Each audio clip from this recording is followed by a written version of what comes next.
Hello. पिछले video में हमने हनी बीज़ की इकोलॉजी के बारे में बात की थी, उनके टाइप्स के बारे में जाना था। आज जानने की कोशिश करेंगे कि हनी बीज़ हमारे लाइफ में हमारे पूरे प्लानेट के लिए इम्पॉर्टेंट क्यों हैं। हनी बीज़ जिनसे कि हमें शहद की प्राप्ति होती है, जो कि खाने में बहुत टेस्टी होती है, साथ ही उसमें medicinal properties, anti ageing properties होने की वजह से हनी से ही हेल्थ इंडस्ट्रीज़, फिटनेस इंडस्ट्रीज़ और कॉस्मेटिक इंडस्ट्रीज़ रन की जाती है। हनी बीज से हमें बी वैक्स मिलता है, जो कि एक नेचुरल और केमिकल फ्री वैक्स होता है, जिससे कि कैंडल्स वगैरह बनाए जाते हैं। कैंडल्स जिनको जला करके हम कैंडल लाइट डिनर एंजॉय करते हैं। इसके अलावा मधुमक्खियाँ जो होती है वो पॉलिनेशन का काम बहुत अच्छे से करती है। पॉलिनेशन जिसमें एक फूल पूरी तरीके से खिलता है और खिलने के बाद ही वो फूल फल में कन्वर्ट होता है। फल से फिर बीज मिलता है और बीज से फिर नए पौधे का जन्म होता है। पूरे अर्थ में 20,000 से ज़्यादा कीड़े मकोड़े की आबादी मौजूद है, जिसमें से सिर्फ 7 से 8% की आबादी में मौजूद है ये हनी बीज, जो कि पूरे अर्थ का 33% पॉलिनेशन का काम करती है डेली।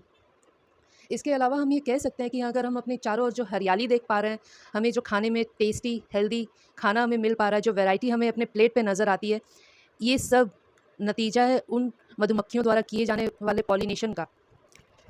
इसके अलावा हनी बीज़ जब खाने की तलाश में एक से दूसरी जगह में ट्रैवल करती है, तो अपने साथ बीजों का आदान प्रदान भी करती है, जिसकी वजह से हमें जंगल में वैरायटी ऑफ पेड़ पौधे देखने को मिलते हैं, जो कि एक डाइवर्सिटी का निर्माण करती है किसी भी बायोस्फीयर में।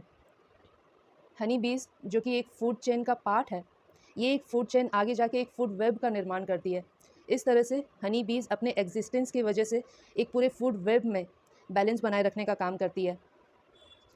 हनी बीज़ जिनका लाइफ साइकिल बहुत ही छोटा होता है, 4 से 6 हफ्तों का सिर्फ, इन छोटे से लाइफ स्पान में वे 40 से 50,000 माइल्स तक ट्रैवल करती है, 20 लाख से ज़्यादा फ्लावर्स पर विजिट करती है। इतनी मेहनत के बाद तब कहीं जाकर वो 1 टेबल स्पून हनी प्रोड्यूस कर पाती है।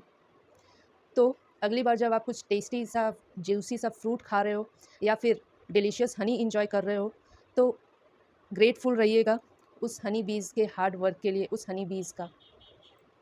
और अगर आप अपने आसपास कभी मधुमक्खी के छत्ते को देखो या फिर मधुमक्खी को देखो, तो बी जेंटल विद देम।